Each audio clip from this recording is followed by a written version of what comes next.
Soy Freddy Ochoa y colombiano. Mi relación reciente con el turismo comenzó hace ya varios años cuando me empecé a dedicar a dos cosas relacionadas con turismo. Apoyar iniciativas y comunidades que se dedican a ecoturismo y hacer investigación relacionada con esto último, con ecoturismo y el trabajo de las comunidades.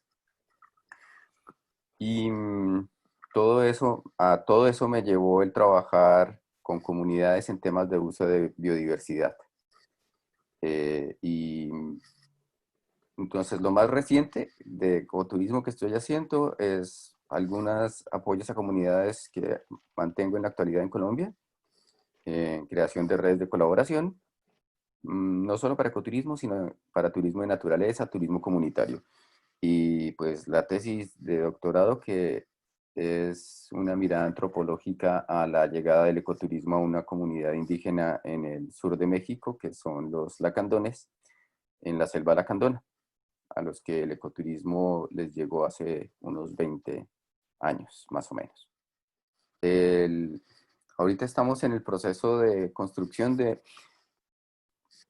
una red de colaboración para el turismo de naturaleza en el área de influencia de el embalse La Esmeralda, eh, más reconocido como el área de Chivor. Estos son 5 municipios en Boyacá. Comenzamos hace unos 8 meses y vamos muy bien. Esto es un proyecto que tenemos para los próximos 3 años. Esto es un trabajo en alianza entre la Corporación Biocomercio Sostenible y AES Colombia. Esto tiene que ver con algo que iniciamos trabajando hace unos años con algo que en esa época estaba de moda, que era el enfoque de cadena de valor. Todavía sigue de moda el concepto de cadena de valor, pero en el camino nos dimos cuenta que em, más que, o sea, que más que estar conformando cadenas de valor, lo que estábamos haciendo era construir redes para compartir lo que cada uno de los actores en los territorios sabemos hacer, para construir con cada uno de los actores en el territorio de manera participativa. Nos dimos cuenta que muchas veces lo que sucede es que las formas de planificar y de gestionar el turismo se suelen hacer desde arriba hacia abajo, eh, y que no se tiene en cuenta la gente. Entonces, o que muchas veces se llega y se hace una transferencia de capacidades desde arriba hacia abajo y que la gente también tiene conocimientos que puede compartir. Entonces, fue a partir de esa experiencia que fuimos migrando hacia el concepto de redes de colaboración en turismo, ecoturismo, turismo comunitario. Y se trata de procesos en los que construimos y tejemos desde lo local. Entonces, tratamos de iniciar construyendo vínculos con las personas. Entonces, el trabajo inicia con eso, con la construcción de vínculos y de identificarnos y de reconocernos. Y de manera participativa cada uno va aportando lo que sabe y entre todos construimos los procesos. Entre todos definimos qué es lo que necesitamos, qué es lo que queremos, qué es lo que sabemos y qué es lo que podemos hacer y entre todos lo vamos haciendo. Las diferencias entre el ecoturismo y el turismo comunitario de otras modalidades y tipologías del turismo son las siguientes. En el caso del ecoturismo surge como una alternativa para la generación de ingresos en las áreas protegidas, para la conservación de las áreas protegidas. Esto surgió por allá en los años 60 y se hizo famoso en los años 80 con Ceballos Lascurain, es a quien se le reconoce haber creado el concepto hoy en día más reconocido de ecoturismo. El ecoturismo entonces es un tipo de turismo especializado que se realiza solo en ciertas áreas. A eso se refieren con el especializado. Esas áreas en sus orígenes, pues como comentaba, eran las áreas protegidas. Hoy en día estas áreas se denominan más como áreas cuyos ecosistemas no han sido objeto o no han sufrido grandes transformaciones y se conservan. Mm, Entonces, hoy en día el ecoturismo va mucho más allá de las áreas protegidas, pero sigue siendo los ecosistemas conservados el atractivo a visitar, pero surgió como un instrumento económico. El turismo comunitario se refiere más a una forma de hacer turismo en el que el papel de las comunidades cambia. Entonces, al turismo se le reconoce y es mundialmente reconocido y las cifras están de la generación de empleo. Pero el turismo comunitario tiene la característica y lo que lo diferencia de las demás tipologías es que el papel de la comunidad no es en tanto de un empleado o no es tanto de alguien que recibe, sino es el de gestor y propietario o propietarias de las iniciativas de emprendimiento, de las iniciativas de ecoturismo, de los alojamientos, de los restaurantes, de las agencias de viajes, de todos los eslabones en el turismo comunitario es la comunidad, los actores de la comunidad quienes son propietarios y gestionan. El ecoturismo nace como un instrumento económico para la generación de ingresos en las áreas protegidas. Entonces, ¿por qué? Eso está relacionado con el concepto de conservación de áreas protegidas. Entonces, el concepto de conservación de áreas protegidas durante mucho tiempo eran áreas sin seres humanos, áreas que no eran usadas, en las que la biodiversidad y los recursos naturales no se utilizaban. Entonces, ¿cómo se hacía para generar recursos para poder conservar esas áreas? Pues a través del ecoturismo. ¿Y por qué a través del ecoturismo? Porque se consideraba hasta ese momento que era un uso pasivo. Se consideraba hasta ese momento que el turismo no generaba mayores impactos en la naturaleza, no generaba mayores impactos en la cultura, pero sí, con el tiempo se dieron cuenta que sí. Entonces, claro, en esa época en la que las áreas protegidas son concebidas sin gente, sin que se utilicen los recursos naturales, o sea, protegidas totalmente, preservadas es realmente a lo que hacían referencia, eh, la única actividad que se permitía era el turismo, entendido eso así. Como en ese momento se entendía que el turismo no generaba ningún impacto, fue a través de los años que se dieron cuenta que el turismo sí genera impactos en los recursos naturales y en los ecosistemas, y pues también en la cultura, sin importar que se llame eco. Eh, pues con el transcurrir de los años, el ecoturismo fue convirtiéndose en un mecanismo de conservación, ¿no? Y se empezó a hablar del ecoturismo como un instrumento de conservación de las áreas protegidas, pero en sus orígenes no fue así. Y pues esto último del ecoturismo como un instrumento de conservación, esto es una afirmación a partir de lo que he visto, pues aún sí falta mucho para que el ecoturismo pueda ser considerado un instrumento de conservación, pero sobre eso podríamos profundizar porque es largo, ¿no? O sea, en términos de en cuántas áreas nos pueden mostrar que realmente ha habido una restauración o que ha habido una recuperación de la cobertura boscosa o la cobertura selvática, o en términos de recuperación de especies a través del ecoturismo, es lo que yo creo que hace falta más investigación y datos que comprueben que en realidad sí es un instrumento de conservación. Es como, tiene que ver como cuando llega cualquier proyecto y con lo que concebimos con desarrollo, por ejemplo. ¿Y cuál es el papel de las comunidades locales en lo que se está definiendo como desarrollo y en los planes de desarrollo, por ejemplo? Entonces, independiente de que sea turismo, pues uno está llegando a un territorio en el que habitan unas personas. La escala en la que trabajemos, el área en la que estemos trabajando, va a depender de cada uno de los lugares a los que lleguemos a trabajar o de las personas que desde lo local quieran trabajar el turismo. Entonces, el, la definición de qué es comunidad, en mi opinión, debería estar definido desde los propios actores locales. Hay muchas, o sea, la pregunta que me haces de qué es comunidad para turismo comunitario, es, me la han hecho muchas veces, me la he hecho muchas veces, incluso cuando iniciamos los procesos.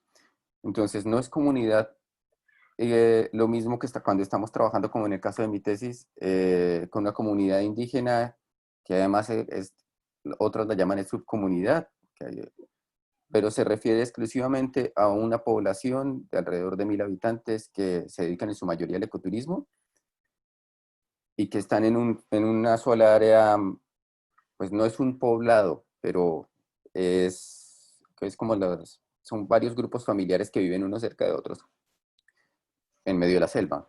El concepto de comunidad ahí es diferente al concepto de comunidad en un barrio de Bogotá, por ejemplo.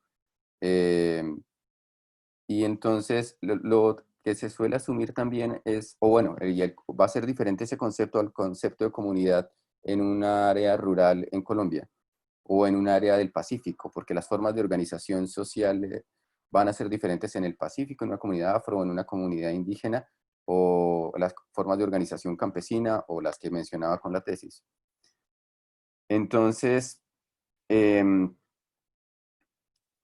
creo que hay una confusión generalmente porque se asume que comunidad es solo la gente que está en lo rural o comunidad es solo quien o solo los campesinos o que solo los indígenas son comunidad, pero pues todos hacemos parte de alguna comunidad. Entonces, en cualquiera, sea cual sea la comunidad en la que estemos trabajando, pues va a haber diferentes tipos de actores, ¿no? O sea, la comunidad no es solo el campesino o campesina, son parte de las comunidades, pero también los funcionarios son parte de la comunidad. Y en las regiones va a haber otras personas que tomen decisiones también, que son parte de la comunidad. Es muy usual encontrarla, creo que es de las más usuales, aunque con la llegada del turismo de naturaleza, en los últimos años, de las más comunes ahora es el turismo de naturaleza con el turismo comunitario.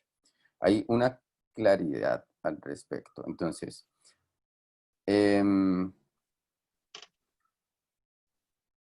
el turismo comunitario puede ser ecoturismo, agroturismo, etnoturismo, turismo en la ciudad. Entonces, el turismo comunitario puede ser cualquier de otra de las tipologías que están asociadas al factor de atracción. Entonces, si uno lo que va a hacer es acuaturismo, pues puede hacer acuaturismo comunitario, igual que si va a hacer ecoturismo, pues puede hacer ecoturismo comunitario. Para mí es de lo ideal, o sea, debería ser en términos de justicia de las comunidades que habitan alrededor de las áreas protegidas. Eh, Cuando hablo de justicia me refiero, por ejemplo, pues a que sea parte de que ellos sean parte de la planificación, la gestión y también se beneficien directamente de la actividad turística. Y pues porque son los que están en ese territorio y en muchos casos quienes, cuando se declara un área protegida y se sacan las comunidades, pues las comunidades son las afectadas o son las comunidades a las que no se les permite seguir cultivando. Entonces, en términos de justicia es a lo que me refiero, que hacia allá se debería orientar. ¿Qué tan fácil es? Yo creo que em, en realidad es muy difícil, pero eso se debe más a otros temas que tienen que ver con la forma en que se planifica el turismo, con la forma en que se entiende también el turismo desde la escala institucional sobre todo. Em, Ahí pues lo vincularía a algo que hablábamos hace un rato de tejer redes de colaboración. Mm, y no sé si adelantarme a algo, y es que específicamente en Colombia es muy difícil por la forma en que se entiende el apoyo a las comunidades. Entonces, en Colombia está prohibido que el gobierno o las instancias públicas den apoyos económicos monetarios a una comunidad.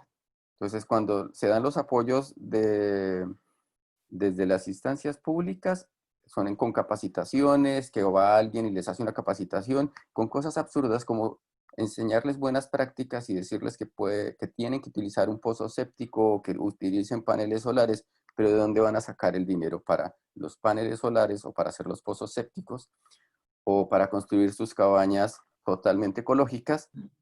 Recursos no hay para eso. El turismo de naturaleza se origina es en búsqueda de diversificación del mercado, de la oferta que tenemos. Entonces, así es como se originó el turismo de naturaleza. El turismo de naturaleza entonces se amplía más allá de las áreas protegidas y de los ecosistemas bien conservados. Entonces uno puede hacer turismo dentro del turismo de naturaleza podemos hacer agroturismo, ¿no? Ecoturismo y agroturismo bajo la concepción original de ecoturismo es mucho más difícil de poderlos mezclar, porque si se supone que el ecoturismo es solo en áreas protegidas que no hayan sido sujetas de transformaciones por los seres humanos, pues el agroturismo no aplicaría. O si vamos a hacer acuaturismo en un embalse, pues un embalse es una transformación ecosistémica. Eh, entonces, ese no sería ecoturismo, pero todas esas sí podrían ser parte del turismo de naturaleza. El turismo de naturaleza amplía entonces el espectro de las actividades que se pueden desarrollar. Las comunidades que intentan ingresar al ecoturismo o que ya están inmersas en el ecoturismo enfrentan varias dificultades. La falta de acceso a recursos, y en Colombia lo llaman capital semilla o con qué inicio mi negocio, esa es una de las mayores. Construir alojamientos ambientalmente amigables, ecológicos, que implementen buenas prácticas, tener pozos sépticos, tener paneles solares, no es barato. No, eso representa una inversión importante. Estamos hablando de una cantidad de dinero importante y pues sabemos que montar un negocio, independiente del tipo de negocio que sea, aparte de esa inversión, que empiece a funcionar requiere de cierto tiempo. Entonces, hasta que la comunidad no solo tiene que tener ese dinero para montar su centro ecoturístico, sus cabañas, sus alojamientos, sino que tiene que tener el dinero soporte que le permita mantenerse mientras que el negocio empieza a ser rentable. Esa es una de las grandes limitantes. Y entonces, como no hay, no se, solo se reciben apoyos generalmente en términos de capacitaciones o de certificaciones, o, pero apoyos económicos no.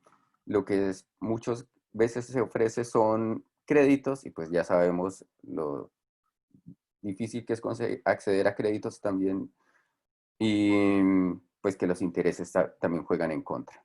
Eso es algo muy, muy importante. Por el otro lado, pues es que creo que en los últimos años se empezó a apostar desde todo lado a ecoturismo. Empezó a anunciarse el ecoturismo y asociado al ecoturismo, más adelante se empezó a hablar de aviturismo y todo el país apostándole al aviturismo y todo el país apostándole al ecoturismo y ahora todo el país apostándole al turismo de naturaleza. Entonces, y todas esas apuestas vienen con los mismos vacíos, ¿no? O sea, con la misma falta de apoyo en inversión para que construyan infraestructura. Los apoyos siempre son lo mismo, ¿no? Desde arriba hacia abajo. Entonces, lo que se está generando es falsas expectativas entre varias comunidades. Ahorita con el tema de aviturismo es absurdo, con el tema de turismo de naturaleza es absurdo cómo se están generando expectativas y no tenemos las condiciones, estoy hablando de Colombia, pero no tenemos las condiciones para llegar a diferentes regiones. O sea, no tenemos las condiciones de, múltiples condiciones me estoy refiriendo. Las vías de acceso, las formas de acceso, si no tenemos la infraestructura todavía, si no tenemos los centros ecoturísticos, la calidad todavía necesaria, pero les estamos vendiendo la ilusión de que se puede hacer. A pesar de que en los últimos años en Colombia ha crecido el turismo, y que dentro de ese porcentaje dentro de ese crecimiento del turismo, el ecoturismo ha crecido y el número de visitantes a las áreas, bueno, a los parques nacionales, hablando específicamente de Colombia, también ha crecido, pues todavía no es relevante si lo comparamos con otros países. O sea, todavía no corresponde a esas expectativas que se están sembrando. Y lo otro es toda la cantidad de normas y legislación que tienen que cumplir los prestadores de servicios para poder acceder pues para poder prestar sus servicios y para poder tener empresa y para que los puedan llamar prestadores de servicios turísticos. En Colombia eso es muy, muy fregado, la verdad. Iba a decir otra palabra. Y lecciones aprendidas de México para Colombia. Hace unos minutos mencionaba el tema de cómo En Colombia, desde el gobierno, desde instituciones públicas, no se puede apoyar con dinero ni con infraestructura a iniciativas, ¿no? En Colombia, si al caso existen estas, estos préstamos o capital semilla que no se retorna, que se me olvida en este momento el nombre. Pero en México no es así. En México, diferentes instancias, desde la Secretaría de Turismo, otras secretarías, sí, por ejemplo, incluso lo correspondiente a parques nacionales en México, que es la CONAM, sí pueden hacer donaciones en términos económico-monetarios, en términos de infraestructura, que específicamente en el lugar en donde yo hice la tesis y que eh, hicimos también pues, análisis financieros, les permiten hoy en día seguir y mantener sus negocios, negocios que son exitosos. Y con negocios exitosos me refiero a lo económico monetario, porque sobre lo demás de los efectos culturales y ambientales lo discutiríamos en otro momento. Pero esa es una diferencia grande, porque es que el hecho de que ya tengan los centros ecoturísticos, las cabañas y los restaurantes les facilita bastante el trabajo. Entonces, yo hacía referencia también a cómo hacemos una capacitación en Colombia de buenas prácticas y les decimos que por qué no tienen pozo séptico, por qué no tienen paneles solares. En México, el tema de buenas prácticas no es solo que, oiga, ¿por qué no hacen tal cosa? ¿Por qué no hacen tal otra? Les ayudan económicamente con la construcción de los pozos sépticos, con los paneles solares, con las canecas no sé si es en colombiano, con los botes de basura para clasificación de residuos. El acompañamiento, por ejemplo, en términos de certificación, es mucho mayor que el que se hace en Colombia. Sumado a, excepto los últimos 2 años del último gobierno en México, la gran inversión que se hace en promoción eh, de, de turismo en México, no solo al interior, sino por fuera de México. Y que es una promoción, pues, que también se diferencia de Colombia, no solo en términos de la escala de la inversión que se hace, sino de la participación que tienen varias comunidades en esa promoción.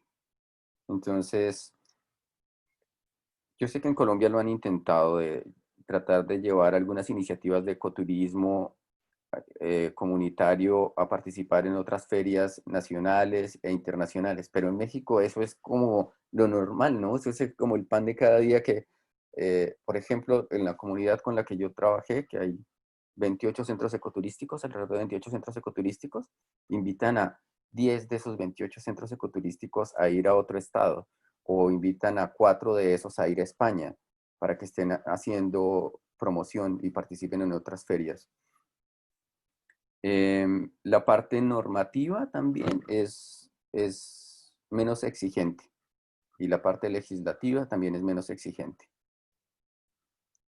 En eso lo sintetizaría como lecciones aprendidas.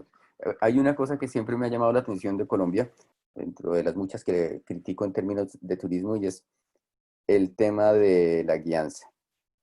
Y entonces el tema de los guías, porque en Colombia el guía tiene que ser bachiller y tiene que haber cumplido con una capacitación ante el SENA de no sé cuántas horas para que pueda llamarse guía.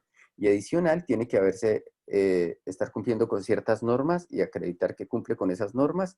Y después de todo eso le dan un certificado de guía y solo así se puede llamar guía y solo así es un prestador de servicios turísticos. Es otra lección aprendida. En México eso no es tan fregado para hacer. Porque todas esas son barreras finalmente para la gente. Bueno, ¿qué les recomiendo? Primero decir que yo les sigo apostando al ecoturismo y al turismo de naturaleza, pero desde que sea comunitario. Eso es a lo que yo les sigo apostando. Y quienes le estén apostando, ¿qué les recomiendo? Em, que traten de buscar, la gente los llama aliados, pero pues en colombiano, llamémoslo parces, compañeros, busquemos socios en nuestros propios territorios y no trabajemos de manera individual. Y busquemos también dentro de esos socios, aliados, parces, ahí está la academia, hay también otras instituciones y que nos articulemos para trabajar, que estemos al tanto también de lo que está pasando por fuera del país. Las tecnologías de información y comunicación nos facilitan mucho eso y que pensemos bastante en procesos colaborativos. Uno solo trabajando no la logra, pero si ya somos dos o tres o si somos cinco, o como hemos trabajado en los últimos años, que en los proyectos que mencionaba al inicio, somos 30, 35 actores en los territorios, desde prestadores, actores de gobierno, la cosa funciona mucho mejor. Em, y cuidarse con las expectativas, sobre todo. Muchas veces hay más apoyos por fuera de Colombia para proyectos de ecoturismo o de turismo comunitario que en el propio país. Entonces, habría también que pensar en algún momento en Colombia existió algo que se llamaba la Red Nacional de Ecoturismo, luego se convirtió en la Red de Turismo Sostenible, cumplió su ciclo, pero creo que podría también ser una buena idea empezar a buscar un mecanismo similar, actualizado ya para 2020. eh, Como dirían en México, pues que le sigan echando ganas. Esto sí es una opción si se hace bien, y hacerlo bien no es solamente en términos económicos, sino también de manera sustentable y pensando en que no beneficia a una sola persona, sino que beneficia a muchos. Más allá de lo económico, significa que cuando uno recorre un país como Colombia y se encuentra con gente en varias regiones, se da cuenta que son orgullosos y felices de estar pudiendo mostrar su territorio, de poder mostrarle a otras personas lo que tienen. Son orgullosos de poder haber llegado hasta donde han llegado, no importa que su cabaña apenas tenga una sola habitación o que sea media de su casa, o que su hotel en el árbol sea de 2 por 2 metros, pero es tal el orgullo de alcanzar las cosas y tal la valoración de su territorio, de su propio territorio, y el que se sientan felices de que otras personas lo visiten y lo valoren. Eso es otra forma de medir el éxito, que que en las comunidades se ayuden los unos a los otros y que entonces uno solo no es quien presta los servicios, y entonces si yo sé que mi vecino tiene un caballo y mi vecina produce quesos y los turistas llegan y me preguntan por quesos, por caballos y por artesanías, y entre todos construimos comunidad, eso es también el éxito más allá de lo económico. Y creo que el turismo hacia allá debería apuntar.